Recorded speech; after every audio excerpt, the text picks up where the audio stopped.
Hey everyone, and welcome to this deep dive. Today we're going to be taking a look at the glycemic index and glycemic load, and we're really excited to be doing this deep dive with the help of all the great research from the folks over at masalamonk.com. Yeah, this is going to be fun. The whole idea of good carbs versus bad carbs is kind of outdated now, and GI and GL give us a much more in-depth way to look at carbs. It's like finally we have a way to understand how the foods we eat are affecting our bodies. And you know what's great is that this isn't just for people with diabetes or who are trying to lose weight or anything like that. This is really for everyone. Anyone who wants to feel their best and have more energy and just really understand how food affects their body. Absolutely. And you know what's really interesting is that we're going to be busting some myths along the way too. Like, for example, did you know that watermelon actually has a low glycemic load? Yeah. And brown rice, which most people think is a really healthy whole grain, can actually have a surprisingly high glycemic load if you eat too much of it. Wow. Okay, so much to unpack here. Yeah. So first things first, what exactly is the glycemic index? We'll think of the glycemic index, or GI, as like a speedometer for sugar. It measures how quickly a food raises your blood sugar level on a scale of 0 to 100, so pure glucose scores 100. And the higher a food's GI, the faster it'll make your blood sugar spike. So white bread, which masalamonk.com lists as having a GI of 70, would cause a much faster blood sugar spike than lentils, which have a GI of 26. That's exactly right. And that brings us to glycemic load. Imagine you have a big bowl of white rice. The GI is pretty high, around 73, so your blood sugar is going to go way up. But what if you ate a smaller portion, or maybe added some protein or fiber to the meal? Okay, I think I see where you're going with this. So glycemic load takes into account not just how quickly the sugar is absorbed, but also how much of it there is in a serving. You got it. Glycemic load, or GL, considers the amount of carbohydrates in a serving. So even a high GI food can have a low GL if the serving size is small. It's like that watermelon example we talked about. Even though it has a high GI, a typical serving has a surprisingly low GL. So even if a food has a high GI, it doesn't necessarily mean my blood sugar is going to go crazy if I just watch how much of it I eat. Exactly. That's why it's important to understand both GI and GL. It's all about making smart choices and having a balanced diet. And speaking of making smart choices, masalamonk.com actually has a really cool tool called the Glycemic Load Calculator. You seen it? Oh yeah, it's fantastic. You just plug in what you're eating and how much, and it calculates the total GL for your meal. That sounds so helpful, especially for people who are trying to manage their blood sugar or maybe even lose weight. Absolutely. And when we talk about managing blood sugar, it's important to understand why both GI and GL are important. For example, people with diabetes need to know the GI of a food to figure out how much insulin to take. A high GI food will need a faster acting insulin response than a low GI food. So GI is all about that initial blood sugar spike. But GL gives us more information about how that food affects our blood sugar over a longer period of time, right? Exactly. And that's important for everyone, not just people with diabetes. Nobody wants to feel those energy crashes and cravings after a high GL meal. Okay, I'm definitely with you there. So what are some things we can do to make sure we're keeping both our GI and GL in check? Do we have to eat only low GI foods from now on? No, not at all. It's all about balance and being aware of what you're eating. The best place to start is by focusing on low to medium GI foods, things like fruits, veggies, legumes, and whole grains. But even with those, you still need to watch your portion sizes. Right. I could see how even a big bowl of quinoa could end up being a high GL meal, even though quinoa has a relatively low GI. Exactly. And here's a pro tip. Combining higher GI foods with protein, fat, and fiber can slow down how quickly that sugar is absorbed. So instead of having just a bowl of pasta, I should add some chicken or fish and a side of veggies with maybe a little olive oil. That's a great example. You're making the meal more balanced, and it'll have a much more gentle effect on your blood sugar. You know what's funny? Even the way you cook food can affect its GI. Really? I had no idea. Yeah, al dente pasta has a lower GI than overcooked pasta, and ripe bananas have a higher GI than greener ones. So it's not just about the foods themselves, but also about how we prepare them. That's really interesting. It is. And if you're interested in learning more about this stuff, there are some great resources out there. The American Diabetes Association and the Glycemic Index Foundation are both doing a lot of research on this. Okay, I'm taking notes. This is so interesting. Thanks to you and to masalamonk.com for putting all this information together. My pleasure. Happy to help. Okay, so let's get down to specifics. Masalamonk.com has this great list of common foods and their GI and GL values. What are some of the foods that people might be surprised by? Oh, there are definitely a few that stand out. Watermelon, for example. It's super sweet, but it actually has a low GL. Really? I always thought watermelon was loaded with sugar.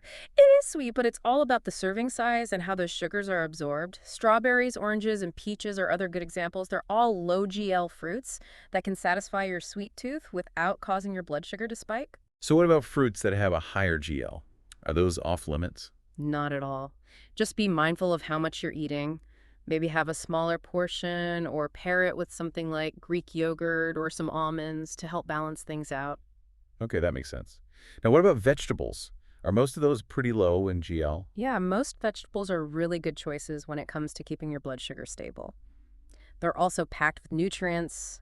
Even starchy vegetables like sweet potatoes can be part of a healthy diet. Just watch your portions and how you cook them. Speaking of cooking methods, masalamonk.com mentions that things like ripeness can affect the GI of a food too. Can you tell me more about that? Sure, a ripe banana will have a higher GI than a greener one. Mhm. And like we talked about before, al dente pasta has a lower GI than overcooked pasta. It's fascinating how these little things can make a It difference. really is. It shows how much control we have over our own health. Right. It's about understanding what you're eating and making choices that work for you. Okay, let's move on to some other foods that are good for you. What about things like chia seeds, flax seeds, pumpkin seeds? Are those low in GL? Those are all great choices. They're packed with nutrients and they have a very low GL. Same with nuts, almonds, walnuts, cashews, pecans. They're all good sources of healthy fats, fiber, and protein, and they won't spike your blood sugar. So snacking smart is all about choosing low GL options. Pretty much.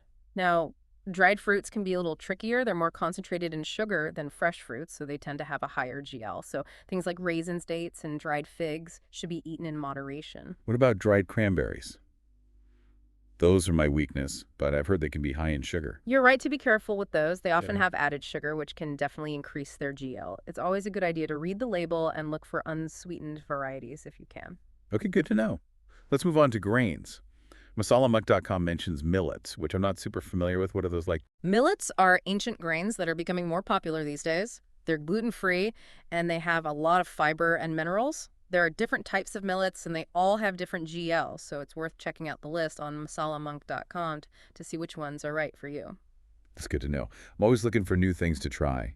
What about rice? We talked about brown rice having a higher GL than people might expect. What about other types of rice? Well, white rice is definitely higher in both GI and GL than brown rice. So if you're eating rice, it's better to choose brown rice and watch your portion sizes. There are also some other types of rice like basmati rice and wild rice that have lower GIs and GLs. So even with healthy grains, portion control is still important. Got it. What about other gluten-free options?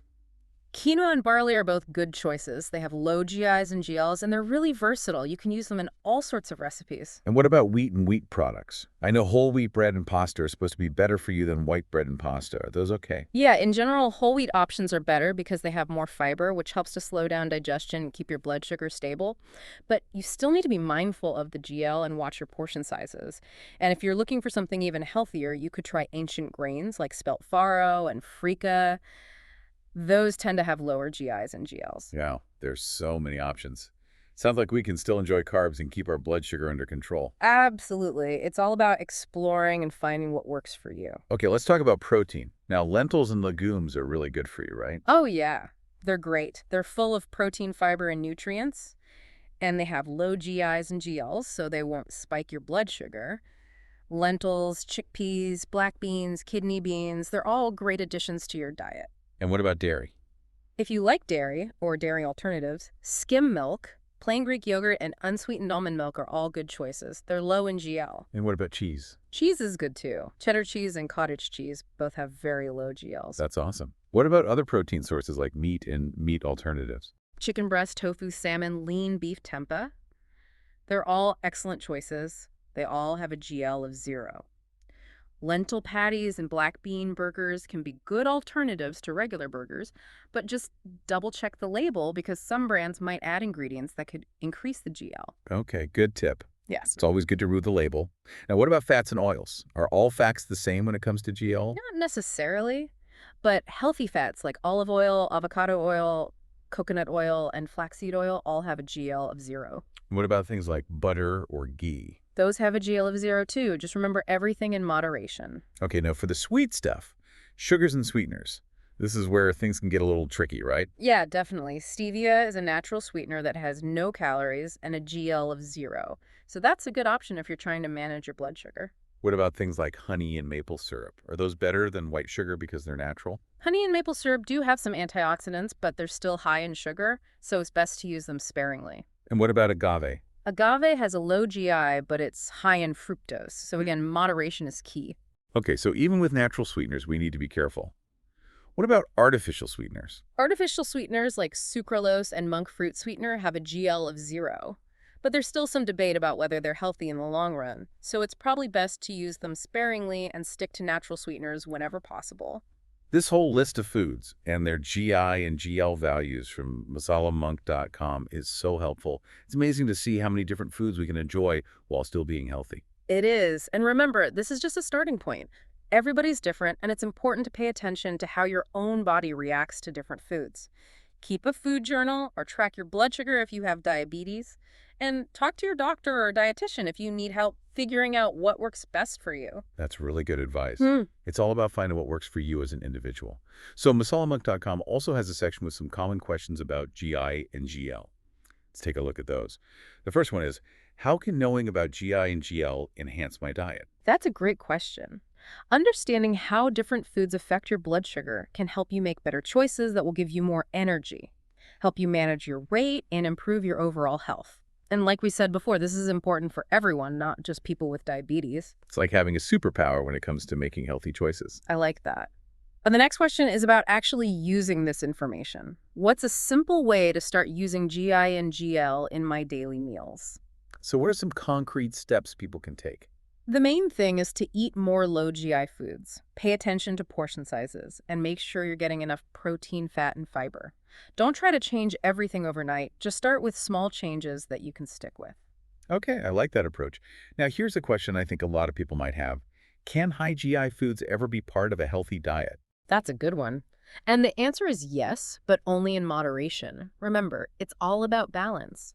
You can enjoy high GI foods once in a while, as long as you combine them with other things that will help slow down how quickly the sugar is absorbed. For example, if you're having white bread, you could have it with some hummus or avocado and some vegetables. So it's not about avoiding certain foods completely. It's about making smart choices. That's the key. And here's a question that comes up a lot. How do I calculate the GL of my favorite foods? That's where that glycemic load calculator comes in handy, right? Definitely. But you can also do it yourself. It's pretty simple. You just multiply the GI of the food by the number of carbohydrates in a serving and then divide by 100. You can find the GI of foods online or in some nutrition books, and the number of carbohydrates will be on the food label. That doesn't sound too hard. Now here's a question that addresses a common misconception. Are low GI foods always healthier than high GI foods? That's an important one to think about. And the answer is not always. While low GI foods are usually better for your blood sugar, you also have to consider things like how many nutrients they have and how many calories they have. Some low GI foods like potato chips aren't actually that healthy for you overall. So low GI doesn't automatically mean healthy. It's about looking at the whole picture. Right. Now here's one that's specifically for people with diabetes. Do I need to avoid all high GI foods if I have diabetes? This is a big one for people who are managing their blood sugar. What's the answer? The answer is no. You don't have to avoid all high GI foods. It's about finding what works for you and monitoring your blood sugar levels. You should talk to your doctor or a dietitian to figure out the best meal plan for you. Okay, so individualized care is key. What about people who are following a low-carb diet? Is GI relevant if I'm on a low-carb diet? That's a good question. Even on a low-carb diet, you're probably still eating some carbs. So knowing about GI can help you choose the best options. If you're going to eat carbs, it's better to choose ones that have a low GI. That makes sense. Now going back to cooking methods for a minute. Can the cooking method alter the GI of foods? Yes, definitely. We talked about the pasta example earlier, but there are other examples too, like raw carrots have a lower GI than cooked carrots. It's amazing how these little things can make a difference. Okay, last question in this section. How can I maintain a low GI and GL diet when eating out? This is a tough one, but it is possible. The main thing is to choose dishes that have lean protein vegetables and whole grains. Ask for dressings and sauces on the side so you can control how much you use. And try to be mindful of portion sizes. You could even ask for a half portion or share a dish with someone. Those are all good ideas. It's about being prepared and making smart choices even when you're not the one cooking. Exactly. And the last question is about where to find more information about this stuff. Where can I find a reliable GI and GL food database? I know there are a lot of websites out there. What are some good ones? The American Diabetes Association and the Glycemic Index Foundation are both really good resources. They have lots of information, food lists, and recipes to help you learn about GI and GL. And of course, masalamonk.com has a ton of information too, including that glycemic load calculator we talked about. Awesome. Those are all great resources. Thanks again for helping us break all this down. This has been a really interesting deep dive. It's been my pleasure. It's always good to help people learn more about healthy eating.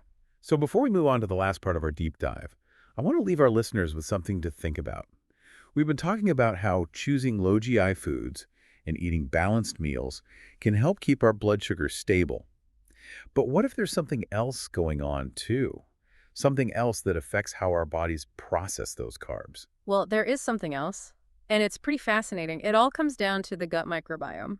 Okay, I've heard of the gut microbiome, but I'm not really sure what it is. Can you explain it? Sure. It's basically a huge community of trillions of tiny organisms, like bacteria, fungi, viruses.